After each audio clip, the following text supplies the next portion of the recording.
দৈনিক সত্যের সন্ধান, ডিএসটিভি।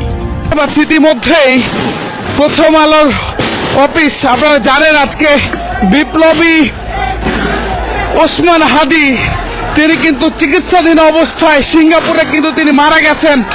আমরা যদি আপনাদের একটু বলি, বিশেষ করে গুলিতে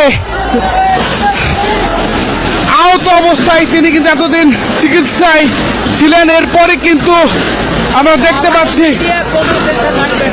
আমরা দেখছি বিশেষ করে হাদির এই মৃত্যুর ঘটনাকে কেন্দ্র করে ছাত্র জনতা কিন্তু উত্তাল হয়ে পড়েছেন এবং তারা কিন্তু বিশেষ করে যে বিক্ষোভ সেটি কিন্তু আমরা আপনাদের দেখানোর চেষ্টা করছি। আপনারা জানেন জুলাইয়ের যে বিপ্লবী মুখ তিনি কিন্তু হাদি ছিলেন।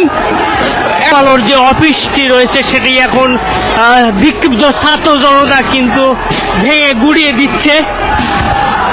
দর্শক, আমরা সরাসরি দেখানোর চেষ্টা করছি। আপনারা জানেন আজকে কিছুক্ষণ আগে না ফেরার দেশে কিন্তু চলে গেছেন বিপ্লবী হাদি। এরপরে কিন্তু উৎসুক জনতা এবং ছাত্র জনতা যারা রয়েছে তারা কিন্তু বিক্ষোভে ফেটে পড়েছে ঢাকা শহর। বিশেষ করে গুলিতে যে এতদিন ভর্তি ছিলেন সিঙ্গাপুরে এবং তিনি কিন্তু আজকে না ফেরার দেশে কিন্তু তিনি পাড়ি জমিয়েছেন। এরপরে কিন্তু বিক্ষিপ্ত জনতা কিন্তু বিক্ষোভে ফেটে পড়ে এবং আমরা দেখতে পাচ্ছি ইতিমধ্যেই প্রথম আলোর অফিসে কিন্তু তারা এসেছেন এবং তারা কিন্তু ভেতরে প্রবেশ করছেন।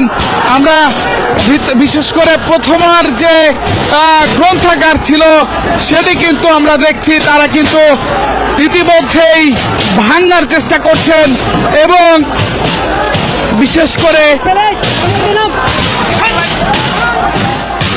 তারা কিন্তু ভাঙার চেষ্টা করছেন এবং ভেতরে তারা প্রবেশ করবেন কিনা সে বিষয়টি আমরা আপনাদের দেখানোর চেষ্টা করব।